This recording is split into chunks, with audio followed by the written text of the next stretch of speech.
Shogun 2 is one of my favorite games of all time. I've sunk in well over 1400 hours into this game and I regret absolutely nothing. I'd do it all over again. So what exactly makes this game so special? What exactly warrants that many hours into the game? Especially when you consider how many other Total War games have come out since this one. All things considered, this is a pretty old game. It came out back in 2011, so I've been playing this game since the day it came out, so that's 14 years ago.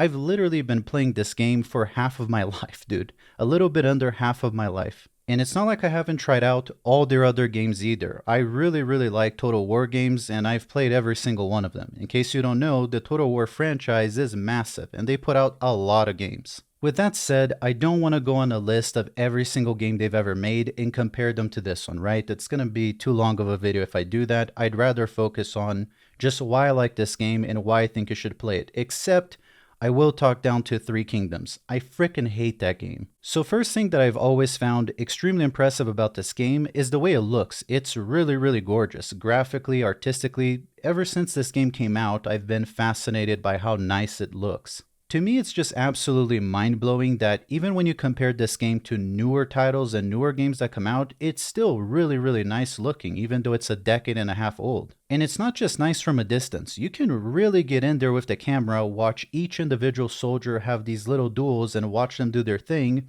and the game still looks incredible up close. It's not just like an artistic thing from a distance. Even when you get in there, it looks incredible. There are things about this game that completely blew me away as a teenager, and even now as an adult, they still blow me away. And one of them is the individual arrows, for example, the individual projectiles hitting individual units. One of the problems that I have with this game is that it's sometimes hard to focus on actually playing the game, actually doing the strategy and controlling your troops, because I'm too busy watching them fight. It's so cool looking. Of course, it's going to depend on what your computer can handle, right? But if you really zoom in, you're going to see that each one of these units is having their own little battle. You know, they're doing their own little thing that you can watch. Every single gunshot, every single arrow that goes out, you can actually follow that arrow and see where it lands if it hits an enemy unit. And, you know, if it does hit an enemy unit, you will see that individual unit like bleed out to death and their bodies are scattered all over the floor.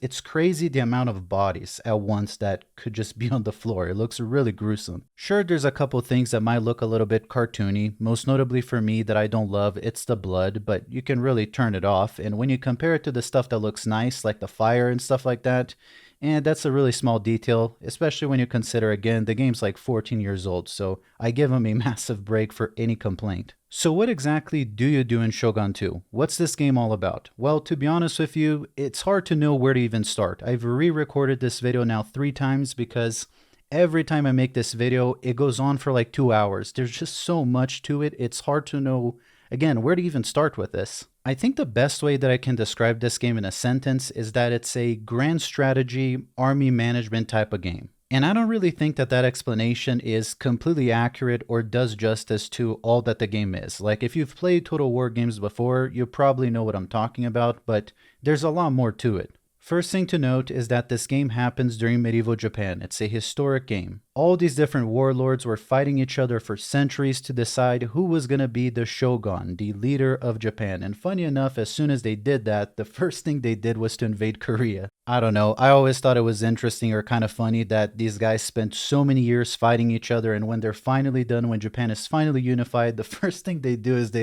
let's go to war with Korea now. But anyway, that's a tangent. But so that's what the game's about. You're basically trying to pull an Oda Nobunaga and unify Japan. That's the goal, seize Kyoto and become the unifier of Japan. So the way this game plays out is that it has 2 levels, which is a more strategic, tabletop, turn-based kind of level, and then there's the actual combat of the game, which takes place and, you know, it zooms into a second level, and you're taking control of large armies and doing the more strategic part of the game. That's not to say that on the high-level view of the game, the tabletop side, there is no strategy. Actually, there's a lot, and this is where all the micromanagement happens, and there's a lot of things to manage. This is not a game that's just about Army A fights Army B and you control the armies. I guess you can create custom scenarios if that's all you're interested in, but the actual game, there's so much more to it. There's a huge logistical component, a huge economy management type of component, relationship and diplomacy component to it. There's a lot of things going on aside from Army A fights Army B. There's more to it. Pretty much the way that this is going to play out is very similar to something like Civilization, where every single year or every single one of your turns, you're going to do everything that you want, and then you're going to pass your turn, and then every single one of your enemy AI or your allies are going to take their individual turns. And most of what they're doing actually has nothing to do with you most of the game. What I mean with that is you're not the center of the universe in the game, right? Everybody is trying to do their own thing and dealing with their own neighbors and trying to capture Kyoto. They all have their own objectives and you kind of really don't matter. Now, if you start becoming really powerful and you conquer half of the country, then inevitably you will become everybody's target. But generally speaking, you're mostly dealing at first with like your neighbors. There's no reason why the clan that's on the other side of the country is going to bother to, bring troops in a boat to specifically attack you unless you really piss them off. It doesn't make strategic sense, right? They're more worried about their immediate borders, which you probably don't share in. I've always found that very cool. I like games that don't make you the center of the universe. It's more like the universe is happening and you just happen to be a part of it, right? So I've always enjoyed that versus everything focusing around you. I don't know, I just feel like it's more immersive. It creates more of a sense of realism. Like if you're pretty insignificant, why would they bother with you versus with a clan that's a lot more of a problem, right? As a matter of fact, that's so true that if you're very weak, nobody even wants to bother with you. They don't even want to make diplomacy with you because they see you as a, insignificant component of the game. And of course, on the other side of that too, if you're really weak, well, your neighbors see you as, somebody to be conquered. So it's a balance, right?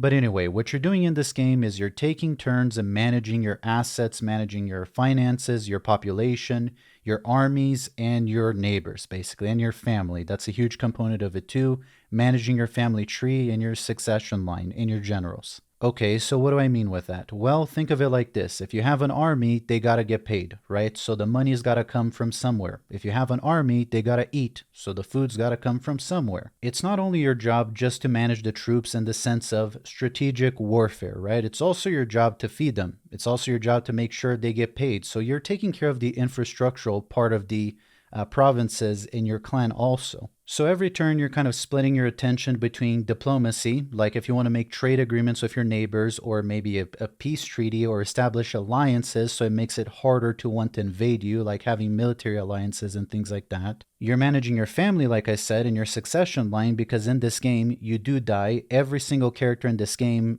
ages, right? And they do die not only in war, they die of natural causes as well. So if your guy dies and you don't have kids, well, now your clan doesn't have a leader, and that's a problem. So on that side of things, you're making sure that the clan's leader is married and that you have kids so that when you die, you have a successor. You're making sure to do things like arranging marriages with other clans to establish alliances and whatnot. You're making sure that the uncles, like your brothers, are happy so that they don't betray you and try to seize leadership and have a coup. Same thing with your generals. You're making sure that they're also happy because, again, they could also do that. Every single general or other character in this game could at any moment basically try to start a coup and make you lose the game. Which is something that I love about this game is the fact that in any given moment you could lose. You can actually lose in this game. Everything could be going great and next thing you know, out of nowhere, you get invaded or betrayed and you just frickin' lose. Of course, you can play this game in a way where you can save scum and stuff like that, right? If you find that frustrating. But to me, the real magic happens if you just let things play out because at any given moment, there is a chance that you could lose. I feel like a lot of the replay value here comes from that. A lot of the random things that could happen alongside with the fact that you could just lose and the campaign is over. You got to start again. Aside from family and the clan's management, and like I mentioned, diplomacy, because you got to make sure that everybody doesn't hate you and you don't make yourself a target, you got to worry about the infrastructure. You got to worry about having like farms, having markets so you can afford and feed your troops. And what I really like about the economy in this game is that it actually means something and you can really micromanage it to the point where there's a really high strategic element here. It's not quite like something like Tropico. It's not as in-depth as a game like that where, city management is the main focus, but there are things, for example, like taxes that you really got to think about in economy growth or shrinkage. For example, you can choose how high or how low your taxes are. If you increase the taxes too much, you're going to piss people off. If you lower them, they're going to be happy. But these are not really symbolic. Like every little thing in this game actually matters. Every turn or year that goes by, your economy is either going to shrink or it's going to grow. And that means that it's going to start generating more revenue or less revenue. So if you decide to tax your cities way too much, not only are people going to get pissed off, but what's going to happen is the economy is actually going to shrink. So next year, you're not going to be able to tax them as much because, they don't make as much money. You can't get blood out of a turnip or whatever the saying is. However, if you do something like a tax break, it's not just symbolic where people are going to be happy with you. That is a component, but you're actually going to grease the wheels by doing that. You're going to give the economy a chance to grow. And then next season, you'll be able to collect more taxes because you allowed the city to the infrastructure to build, to grow a little bit. It's pretty cool. You can probably see here from the gameplay I've shown where if you mess with the economy, it becomes like a +1, +3, or a -1, -3. That actually means something. That's how much your economy is shrinking or growing every turn. So then you might say, okay, so the best strategy is to always leave very low taxes and let the economy grow, or completely exempt a city from taxes, right? Well, then how are you going to afford your troops? There's a balance, and also it depends on what you're going through. This is where a lot of the economic strategy really takes place. Like if you're in a time of peace, nobody's attacking you, nothing's happening, it's no problem to make your taxes really low. You're going to give your cities a chance to grow, and again, to grease the wheels, prop up the infrastructure. But if you're in a time of war, you got to be able to afford your troops somehow. You got to be able to rapidly recruit new units to be able to survive. So then you do have to increase taxes, and you might actually have to prop them up all the way to the max to be able to afford the war that you're in. So nothing in the game really is a one-shoe-fit-all type of solution at all times. It's all completely dependent on what you have going on or what you think is about to happen. Maybe there's nothing happening, but you have a big construction project that you need to be able to afford. So then you're going to temporarily increase the taxes to be able to build that, and then you'll lower them again. It depends on how you want to play. On that same note, the economy management is important because, again, you piss people off, and that's not just symbolic. If people are mad, civil unrest starts, and that's the most annoying thing to deal with because these little militias start forming.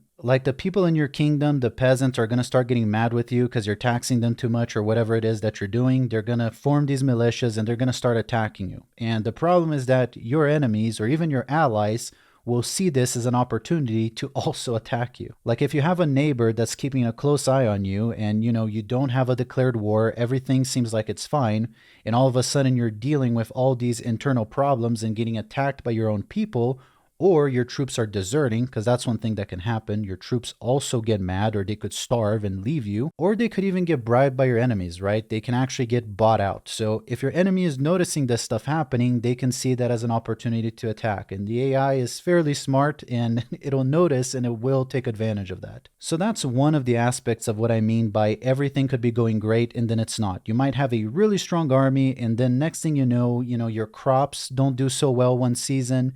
And now everybody's hungry, everybody's kind of mad. Next thing you know, you're dealing with like a revolt, like a coup, or, you piss off your brother, and now your brother seizes one of the armies and he's trying to attack you. Your neighbor sees that and they also decide to attack you, and just overnight, everything goes to hell. Those are some of the many things that can happen here. Aside from that, there's also something that is called the agents, right? This game has 3 types of agents, which is I think it's called the Metsuke. I hope I'm saying that right. There's the ninja, the shinobi, and then there is a monk. And each one of these agents plays a different role, and they're an actual character that also, again, can die, and they also get old.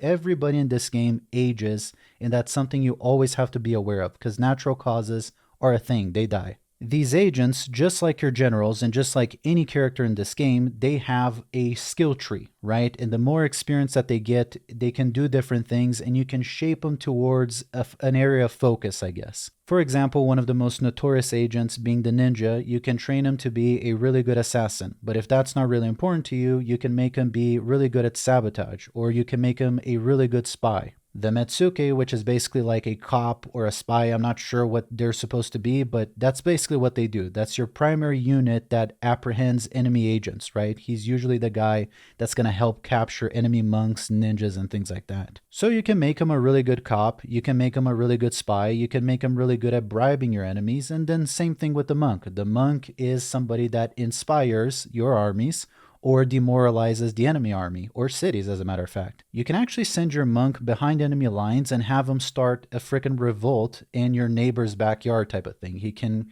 motivate and convince enough people to be pissed off at the enemy that the enemy peasants start attacking their own leader. So each agent does a lot of different things and they play a very key role. Same thing with the generals. Obviously, they play different. They have a different function. The generals are actually commanding your armies, but you can make them better in battle. You can make them better at sea. You can make them better in offense, defense.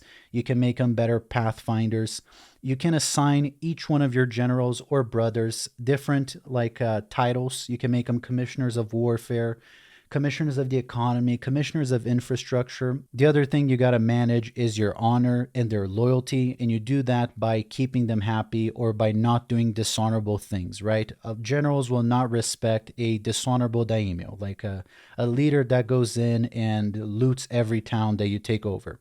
Versus if you peacefully occupy when you take over that town, they'll respect that. But if you're basically like a thief, like a bandit, a thug, your generals are also going to start acting like thugs and they're not going to respect you, and you're going to start having to deal with coups and stuff like that. So you're also managing how much the people under you serving you actually like you, even at a general's level. And then there's other things that you also got to consider, such as keeping an eye on your allies and your enemies, having spies. Well, why is that important? Because you don't really get to see what everybody's doing at all times, and you really want to know when your enemy or your ally, as a matter of fact, is kind of gearing up to attack you. They could catch you by surprise. So why exactly is that important? Why is a sneak attack such a dangerous thing that can happen in this game? Well, because to build units in this game takes a certain amount of years, a certain amount of turns, either 1, 2, or 3 turns, however long it takes. So if your neighbor decides to attack you out of nowhere, you don't have enough time to recruit those troops to be ready for war. So you got to kind of know in advance that they're planning to do that. That's why establishing a spy network is also so important, because you kind of want to keep track of what your enemy's doing. And on the flip side, if you're the aggressor, you also want to know when the best time to attack them is. Like for example, let's say you have a neighbor where you have a cordial relationship with them, or even they're your ally and you just want to betray them.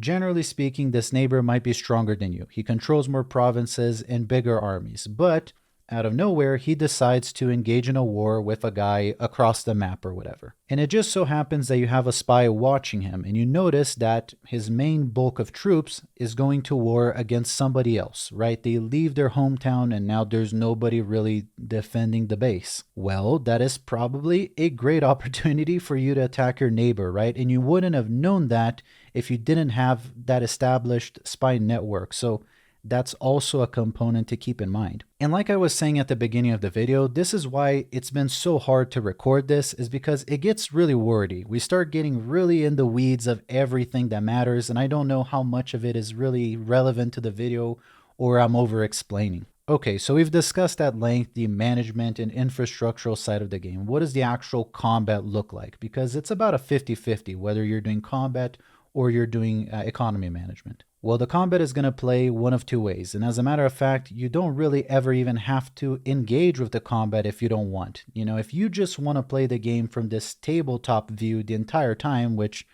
I don't recommend, it's not very fun, but if you do want to play it that way, you don't actually have to control the armies if you don't want to. You can pretty much auto-resolve every single battle in this game, and a lot of times you're probably going to choose to do that because some battles are a guaranteed win, so you might as well just do that for the sake of time. Now, the battles that you're really going to want to play and you're really going to want to manage the armies are the ones where it's a very close tie, or the ones that you're supposed to lose, the ones that you're at a huge disadvantage, and the only way you're going to win is by skill and strategy during the actual combat, and this is where a lot of the fun happens. Now, the combat is another subject that I could sit here, for hours and try to explain strategy to you. I'm going to try to just summarize it because I'm sure this video is already getting just as long as all the other 3 times I try to make it. Basically, the way that the strategy operates in combat is kind of a rock, paper, scissors type of scenario. You have the spear-wielding units that are very strong against cavalry. You have the cavalry, which is really good at going behind enemy lines and killing the enemy general or archers. And then you have units that are, wielding swords that are really good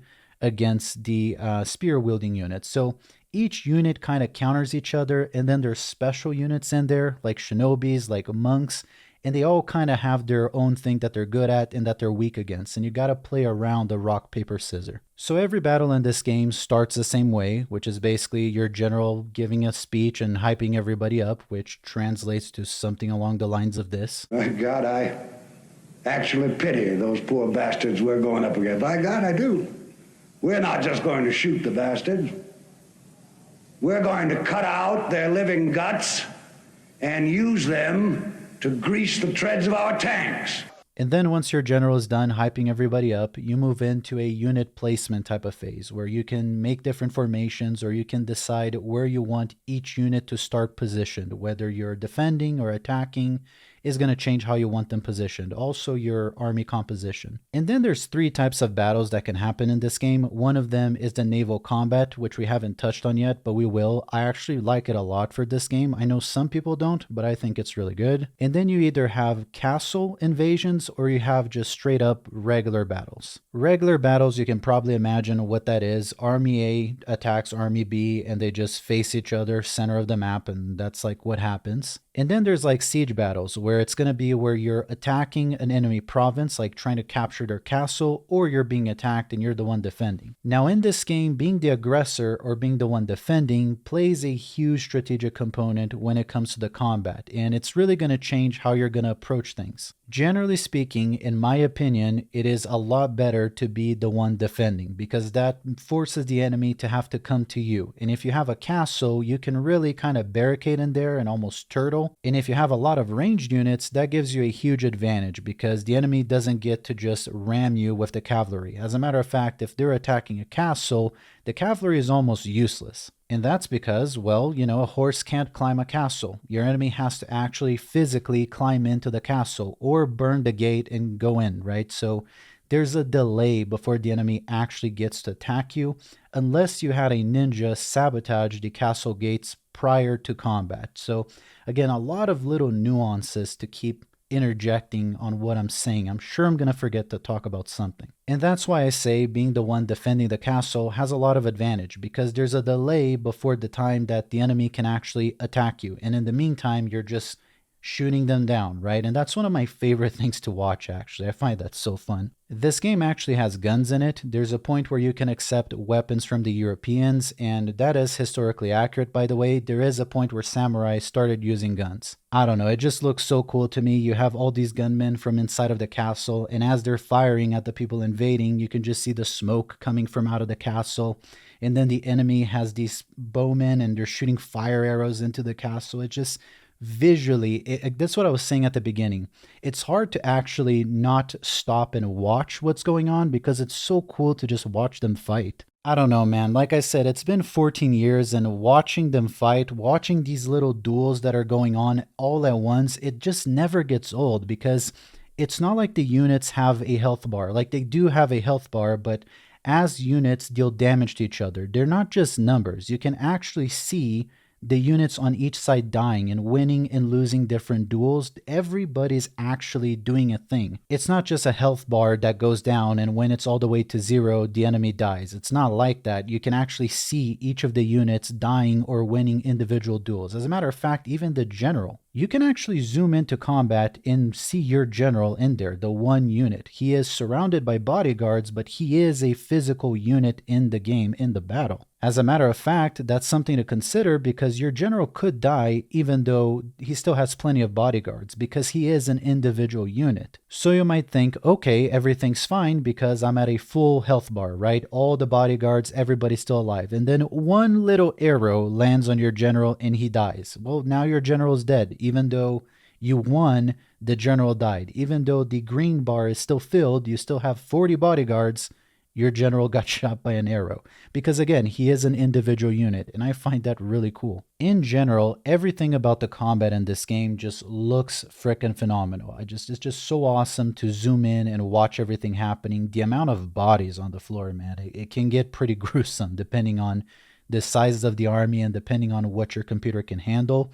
You'll just see this like wave of dead people. It's crazy. And so we talked about the advantage of being the one defending, right? If you're in the castle, you can kind of turtle, but you can also flip that against your enemy depending on if you have siege units, for example. If you're the aggressor and you're the one attacking a castle, preferably you want to have siege units because you're just going to be bombarding your enemy castle from across the map and there's nothing they can do. They can try the usual strategy, which is just kind of waiting for you and, turtling, but if they just do that while they're getting bombarded from across the map, they're going to lose. So it forces them out of the castle. You can force them out of there using siege units. And so that's going to give you a huge advantage because either your enemy is just going to sit there and get bombarded to death, or they're going to have to now be the ones attacking you. And that's going to give you a huge advantage because you can kind of sit and wait and position your units in a way where you can ambush your enemy, or even do things such as being on the top of a hill. So for your enemy to get to you, they're going to have to climb upward the hill, and fatigue is a thing. So if your enemy had to march all the way from across the map to run from their castle, and now they have to march uphill to fight you, by the time they get to your units that are completely fresh, they've been just chilling, they're going to be really tired and you're going to completely mow them down, right? So all these little things are factors to consider. The other thing to consider is morale, right? Very rarely does a unit get entirely wiped out, just like real life. Most of the time, if the enemy or they're noticing that they're about to lose, they start running. So that's where the general comes into play, because the general being alive, he has rallying abilities and things like that in his aura, which his presence basically motivates people. If the general dies, everything kind of falls apart. So a huge component of strategy is trying to kill the enemy's general, because that's going to lower the morale of the entire army, and that's a huge way to turn unwinnable battles into victories, is by targeting and being able to kill the enemy general. So how exactly do you do that? Well, that's where the cavalry comes in, right? Because while the main units are going to be milling it out in the middle of the map, you're going to have the archers that are going to be, further back, and the general that's going to be even more back. And so if you have a cavalry, you can kind of go around the battle and target the enemy general. Or maybe you have a special unit like Shinobi that can ambush him from a bush and stuff like that. So you can get really creative with what you decide to do and how you do it. Again, it's not as simple as Army A charges into Army B and that's the combat. There's so much more going on here. So finally, let's just move on to the naval combat, because I could sit here for another hour. There's so much to the combat. It's really, really fun. The naval combat is also decent. It's not my favorite, but I do enjoy it. There's a little bit less strategy. It's a lot more of Army A charges Army B, but there is also some strategy. Basically, what's happening is Team A is shooting at Team B and Team B is shooting at Team A. But also in the middle of that, your units might be a part of that combat also. Because one of the fastest ways to travel in this game and maybe attack somebody on the other side of the map, maybe attack an island, right, is to board a ship with your army. And they're actually part of the naval combat. They're not just for show. They actually engage in the combat also. And so what happens is, on top of the boats shooting at each other, they can also get seized, right? They can also get boarded, kind of like Assassin's Creed Black Flag style, right? You can go up to an enemy boat and your troops will invade and capture that boat. There's also a melee component to it. I think it's really cool. And it's also super dangerous, because if the boat that's housing all your army gets sunk, all your army dies. That's like one of the fastest ways to lose the game, is get on a boat and have that boat get sunk. It could all go south really, really quick. So a lot of games, I don't even do boats, to be honest, for that reason. Now, that's not entirely viable, because now again, we could get into the weeds. Your ports are also a huge source of income in the game. That's where you're receiving all your imports, and that's where you're exporting all your goods. That's where the trade agreement is happening, which again, every little thing has a nuance to it. If you establish a trade agreement with, somebody on the other side of the ocean, if an enemy blocks that trade route or it blocks your port, well, now the trade can't happen. It stops until you deal with it. So you're kind of forced to build a, a navy to defend your port also. That's another element. And it's like I said, it's been hard for me to make this video because there's always another level. There's always another element that I forgot to mention, or that, like, again, the video is just going to get way too long. But I think you get the idea from what I've said here so far. And I think I'm going to kind of wrap it up here. It's a really good game. I highly recommend it. It's not the cheapest game right now. When it's not on sale, I think it's about $30, but I've seen this game go on sale for as cheap as like $3, right? And I know that right now it's 30% off if you get the complete edition also, which you don't need. Let's just really quick talk about the DLC. If you enjoyed the game, you're probably going to want the DLC. They're not very expensive. And what they do is they add new clans that you can play. Like my favorite one is a DLC clan, which is the Hattori clan. Like, come on, you want to play as the ninjas, right? It's pretty cool. But then there are other DLCs that I don't think are necessary, which are the more expensive ones, like the Rise and the Fall of the Samurai, which are two separate DLCs. It's not that these DLCs are bad, but they're self-contained. They don't add on to your existing game. They're a whole new game of their own. One of them takes place a little bit more in the future than the actual base game does, and one of them takes place a little bit more in the past. So they're fun. I don't hate them or anything. It's just I never play them. It's not like you're missing out by not buying those DLC. I'll tell you that. I would start with just, unless you're getting this discount, just buy the base game. Don't get any of the DLC unless there's a clan that, you need to have, like the Hattori clan for me, and just do that. The DLC are, I don't know. I don't want to hate on the DLC too much. They are fun. The Rise and the Fall of the Samurai are fun in their own right. They're just not necessary. I wouldn't start with them. I'd get the base game first and see if you like it, and you're not missing out on anything. All right, my friends, I'm really sorry if this video was extremely wordy and it dragged on. There's a lot to cover here, and I tried to make it as short as possible. So if you made it this far, thank you for bearing with me. If you've never played this game, I hope you'll give it a try. Out of all the Total War games, this is the one I would recommend. And if you're more into the fantasy stuff, I'm going to make a video for that game also. I recommend Total War Warhammer. Those are the only two games that I personally really like, and I would stay away from Three Kingdoms. That is the one that I like the least. If you stuck with me till the very end, as always, I thank you very much for your time. And if you did enjoy this video, please don't forget to hit the like button because it does help me a lot. And if you want to see more videos like this in the future, please don't forget to subscribe and hit the bell notification so you always know when I put out a new video. Once again, thank you for your time, and I hope you have a great week. Take care.